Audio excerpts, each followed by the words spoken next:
Hi there. Hello. Welcome to Tech Talk Weekly. I'm Bob from Creation Station. This is our weekly show where we talk about 2 to 3 interesting tech topics in the news, get you on your way in about 15 to 20 minutes. If there's a topic you'd like us to cover this week, let us know. Creationstation@Broward.org. Today, my guest is Liz Lambert. What's the official title out there now, Liz? It is Community Library Manager, Senior.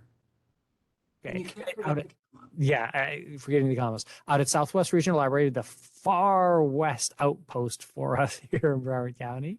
Yes, the unofficial title for it is Branch Manager. And you've been out there for a little while now. I've been out You were there. at West Regional, I remember, before that, and then being out there now. I was at West Regional for a couple of years. I've been here for, I think, 3 or 4.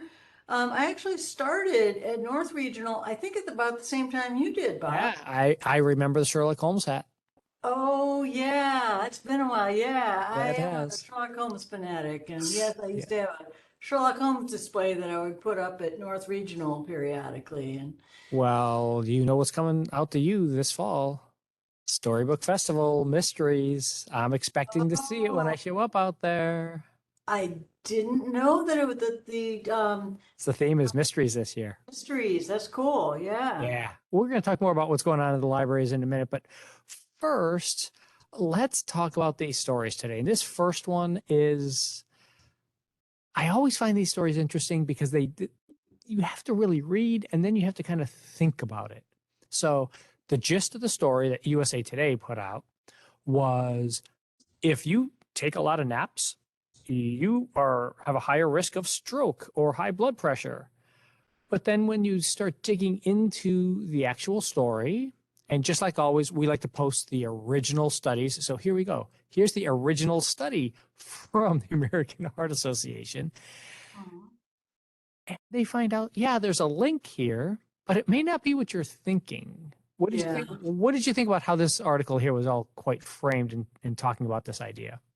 Well, I thought it was a little deceiving that it started out with is if you take frequent naps, you could have high risk for heart disease and stroke. But when you read it, they're actually saying that the people that were in that high risk group were also tended to be older men of lower income and smoked and maybe had other high risk factors like drinking. And maybe that they participated in some type of activity that perhaps explained their Yeah. not sleeping well. Yeah, So and there's more it to it seems to than be just. it's been a theme for us for a couple of months. Uh, at least on the show here, it seems like there's a lot of sleep studies that have been coming out this last year. And yeah, this is another one of those. It's like, yes, if you're having trouble sleeping at night, you and you're taking naps because of that, there's probably something else that's causing that. It's not taking the nap that's causing you to have high blood pressure. It's probably you're smoking, probably you're drinking or whatever it is. Yeah, that's true. I mean, I don't know if you saw any of the articles about the link between sleeping and weight loss. I found that kind of interesting too. No, tell me what. Yeah, basically what they found is that if you're trying to lose weight, the more you sleep each night, like 7 to 8 hours each night, the more you'll probably lose. Nice. See, Yeah. I like this idea. I'm all for more sleep and more water. That's Yeah. been my mantra now for a few years, and I'm all for this. If I can find another reason to sleep more, I have to just convince my wife that it's okay to go to bed at what, 8 o'clock at night. Oh, yeah. Yeah.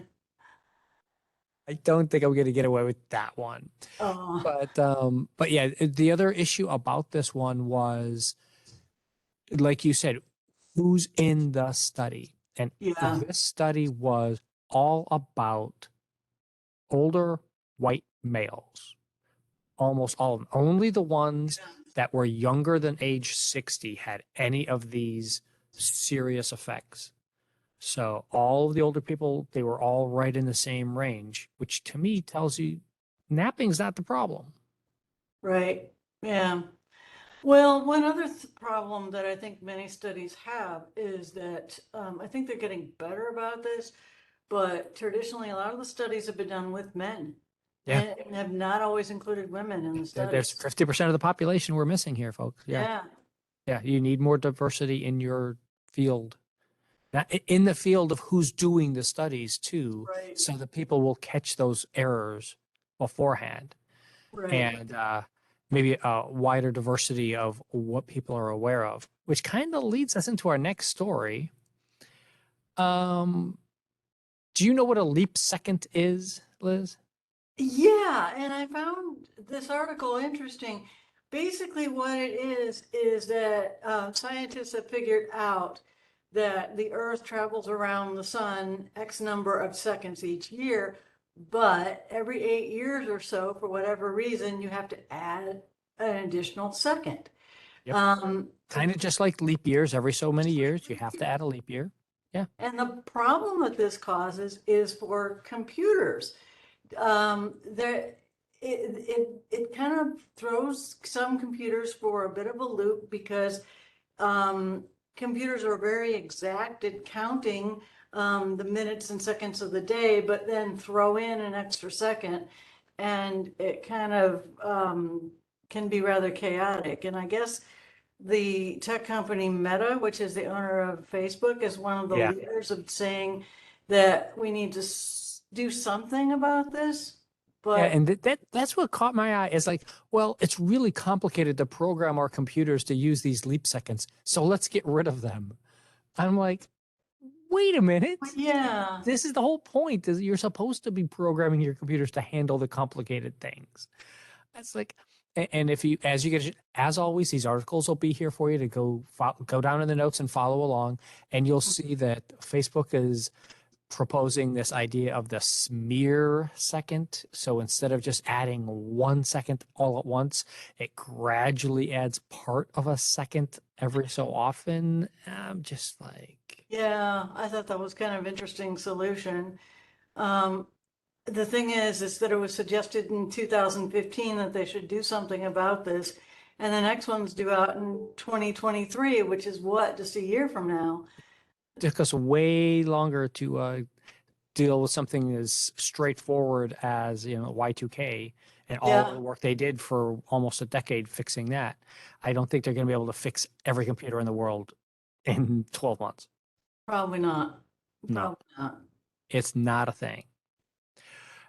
And then finally, I had to use this one article because it has got an amazing headline for it. Yeah, that And headline alone. I know. So, um, here's the headline for you if you're not watching the screen. It's Werewolf Erotica is the latest global gig network trend. And that catches your eye or your ear, I hope. And what it actually is, though, and this is why I wanted to talk about this story with you, is this is all about what some people kind of think of it like trashy romance novels, the fast things, but somebody's got to write these things. Well, everyone has a way of relaxing. I mean, if some Yeah, people like to watch television, some like to watch movies and listen to music, and why not read a trashy novel? I mean, exactly.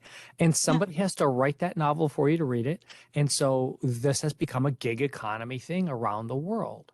And there's a lot of people out there in the world who are writing these things, just churning out on a basic premise, quick template type stuff of churn out a quick little novel, make it up.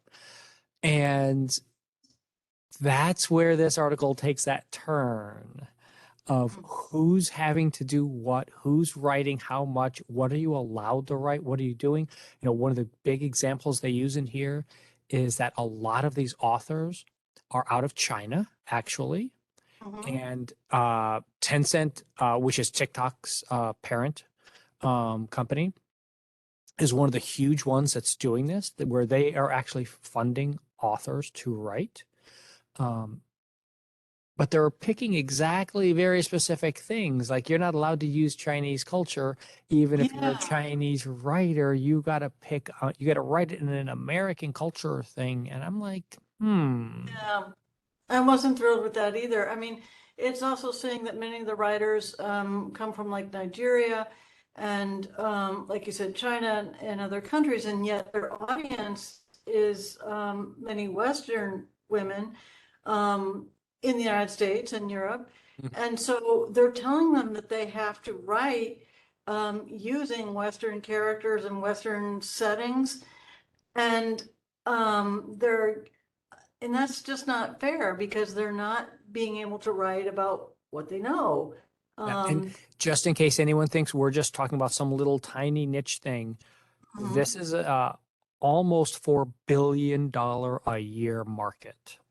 And you know what I found unfair? It's they were saying that that they're being paid like in the hundreds of dollars, maybe $800, and yet that's just a very small fraction Yeah. of what the app is getting paid for that novel, and that seems unfair to me.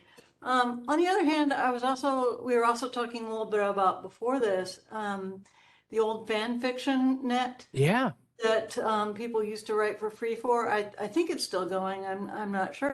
There's lots of people out there doing fan fiction stuff. In fact, that's a really good segue because and they talk about it in this article, how Kindle Vella for novella is how they're doing it. And this was a huge thing in Japan and in South Korea where you do it all by text and that you get your stories sent to you by text and you're reading them little bits and pieces like that. And people are writing their stories like that. So you're exactly right, Liz. You could take your fan fiction. If you're writing something out there right now, you could turn that into this and publish it this way and get paid by the chapter instead of get paid by the book, because that's how these all work. As as an example here, I've got up on the screen here the Amazon Vella version where you get X amount of episodes. Here's first one right here, fantasy romance. There you go. Fits right into the theme. 64 episodes in that story. 34,000 people reading it and liking those individual episodes. Yeah, that's a lot. Yeah. You know, and I think probably what the publishing companies realized, I'm assuming, is after the big success of the 50 Shades of Grey, that actually started its life as a fan fiction. Yep. Um, and I'm sure the publishers and these apps caught on to the fact that, well, gee, these are so popular, let's try to make some money off of them. And Yeah, um, 100%. Yeah, yeah. and here's my other thing for you then, because we're both sitting in libraries and we're talking about all these things. How do libraries take care of this? How do we even begin to organize around this and try and archive or keep any of these things? I'm not sure. I think we have BiblioBoard Right. Yeah. where they do some publishing of You can do for anybody who doesn't know, you can go to Broward Library. Go to broward.org/library and you can look at biblioboards. It's a way of self-publishing your own books digitally. And you can include cover art, you can include all sorts of diagrams. It doesn't have to be fiction. You can do all sorts of nonfiction stuff with full diagrams and everything if you wanted to. well, the thing is that like you said, many of these are posted like on Amazon. I think that being posted on Amazon and some of the other big apps, it's those companies are able to monetize this Yeah. material.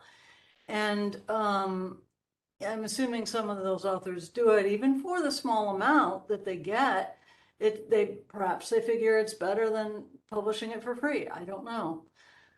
But I can picture publishing something for, doing it this way to make some money on it. I don't fault any. We've interviewed authors before, and yeah, they make so little money as it is. Take yeah, every opportunity for it. I just think that I thought it was an interesting, the original article here of yeah, just, they a really great lead in to get you to think about who are these authors out there and what are they writing and who are they writing for? right. Well, to me, it's not really much different than somebody trying to relax by watching a movie or Yep. something on a streaming service. Yeah. Oh, You know? 100%. You want to read this? You read it. I am all for it. I'm all for reading over streaming any day. Yeah. In fact, I But think we that, offer tell me. we offer books like this too. You know, we Yeah. offer the on Libby and Overdrive. Um, you know, people can read over our apps on our apps all sorts of different genres.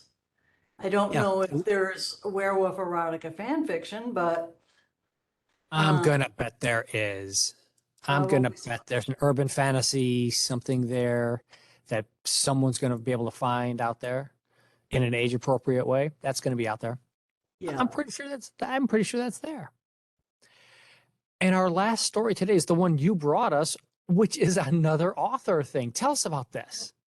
Yeah, this is a conversation with Mary Roach. Mary Roach is a nonfiction writer, a science writer, and she's being interviewed on the Broward County Library's YouTube site with Sheldon Burke, who is a fantastic librarian over at South Regional. He's the librarian supervisor there in the Adult Services Reference Department, and he just did a fantastic job interviewing Mary Roach.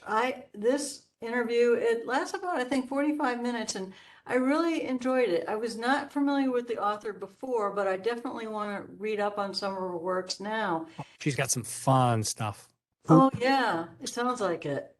Yeah, no, she takes on a single topic and just kind of like really dives into all sorts of different aspects of that one thing. She did the one on space is so much fun. Yeah. Yeah, that really looks like it. I want to read her latest one, which is called Fuzz, and it's about I think the subtitle is the law enforcement in the natural world.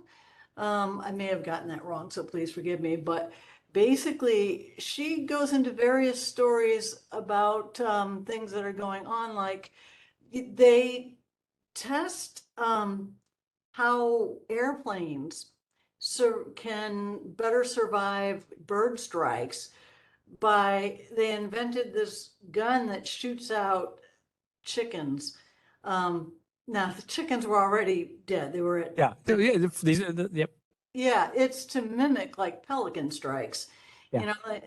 and of course there was that famous incident where the goose brought down an airplane a few years ago. So to prevent that type of thing, they try to build better planes, but they do that with throwing the chickens at the airplane. You gotta have an experiment to prove that you're right. Yeah. Yeah, yeah. So it's really kind of neat.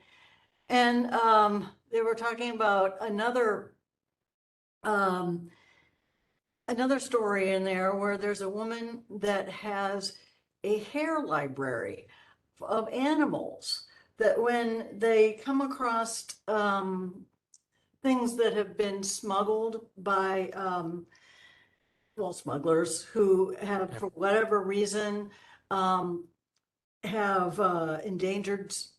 suspected endangered species. And in order to test what the animal was or figure out what it was, she has a hair library from, Okay, yeah. That goes in a very different direction than where I thought you were. I'm all for this kind of like archival, make sure we are preserving the species. Here's the DNA so we can test and do these things. Hair library just sounds a little bit risky for me when you first put it out there, Liz. well, you should listen to the video I'm gonna because, have to listen to this video now. yeah. We're gonna have to find out. Thank you so much for being here, Liz. It was really fun to have you out here. Oh, you're welcome. Isn't it amazing just how fast the time just flies on by? Oh, Let's yeah. let's throw up that PowerPoint reel here. If you have a favorite library or librarian you'd like to see featured on the show, or want to suggest a story for next week, creationstation@broward.org comes right to me. Thank you very much, everybody. Stay safe. We'll see you next week.